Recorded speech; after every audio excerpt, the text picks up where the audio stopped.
Dear friends, if we deliberately continue sinning after we have received knowledge of the truth, there is no longer any sacrifice that will cover these sins.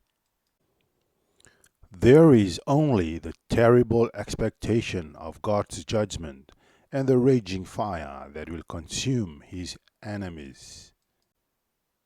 For anyone who refused to obey the law of Moses was put to death without mercy on the testimony of 2 or 3 witnesses.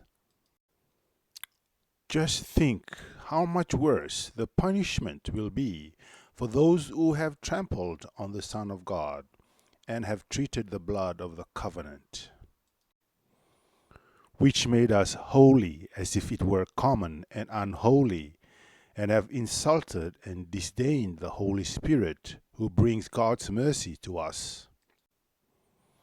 For we know the one who said, "I will take revenge, I will pay them back." He also said, "The Lord will judge his own people." It is a terrible thing to fall into the hands of the living God. Think back on those early days when you first learned about Christ. Remember how you remained faithful even though it meant terrible suffering. Sometimes you were exposed to public ridicule and were beaten, and sometimes you helped others who were suffering the same things. You suffered along with those who were thrown into jail, and when all you owned was taken from you, you accepted it with joy. You knew there were better things waiting for you that will last forever. So, do not throw away this confident trust in the Lord. Remember, the great reward brings you. Patient endurance is what you need now, so that you will continue to do God's will. Then you will receive all that He has promised. For in just a little while, the coming one will come and not delay. And my righteous ones will live by faith, but I will take no pleasure in anyone who turns away. But we are not like those who turn away from God to their own destruction. We are the faithful ones whose souls will be saved.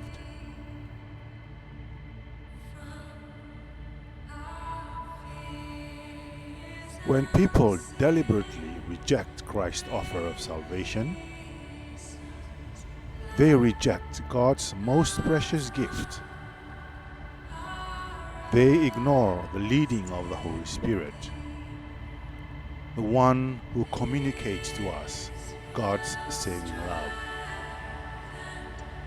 This warning was given to Jewish Christians who were tempted to reject Christ for Judaism.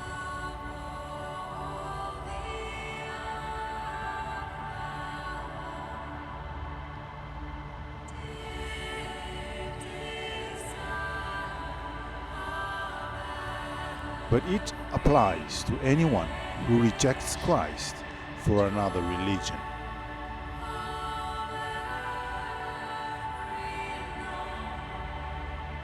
Or, having understood Christ's atoning work, deliberately turns away from it. The point is that there is no other acceptable sacrifice for sin than the death of Christ on the cross. If someone deliberately rejects the sacrifice of Christ after clearly understanding the good news teaching about it, then there is no way for that person to be saved. Because God has not provided any other name in all heaven for people to call on to save them.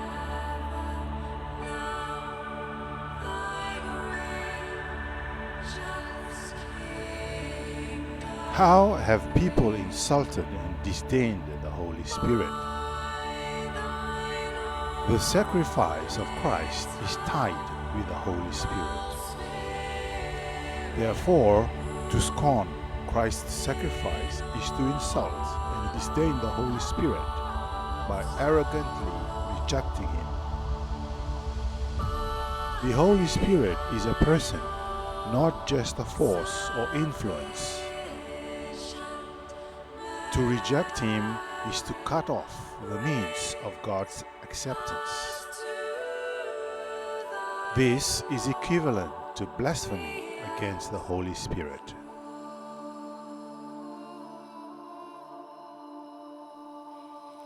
Deserving of great punishment are those who insult the Holy Spirit, who brings God's mercy. God's power is awesome and His punishment terrible. These words give us a glimpse into the holiness of God. He is sovereign, His power is unlimited, He will do as He promises. This judgment is for those who have rejected God's mercy.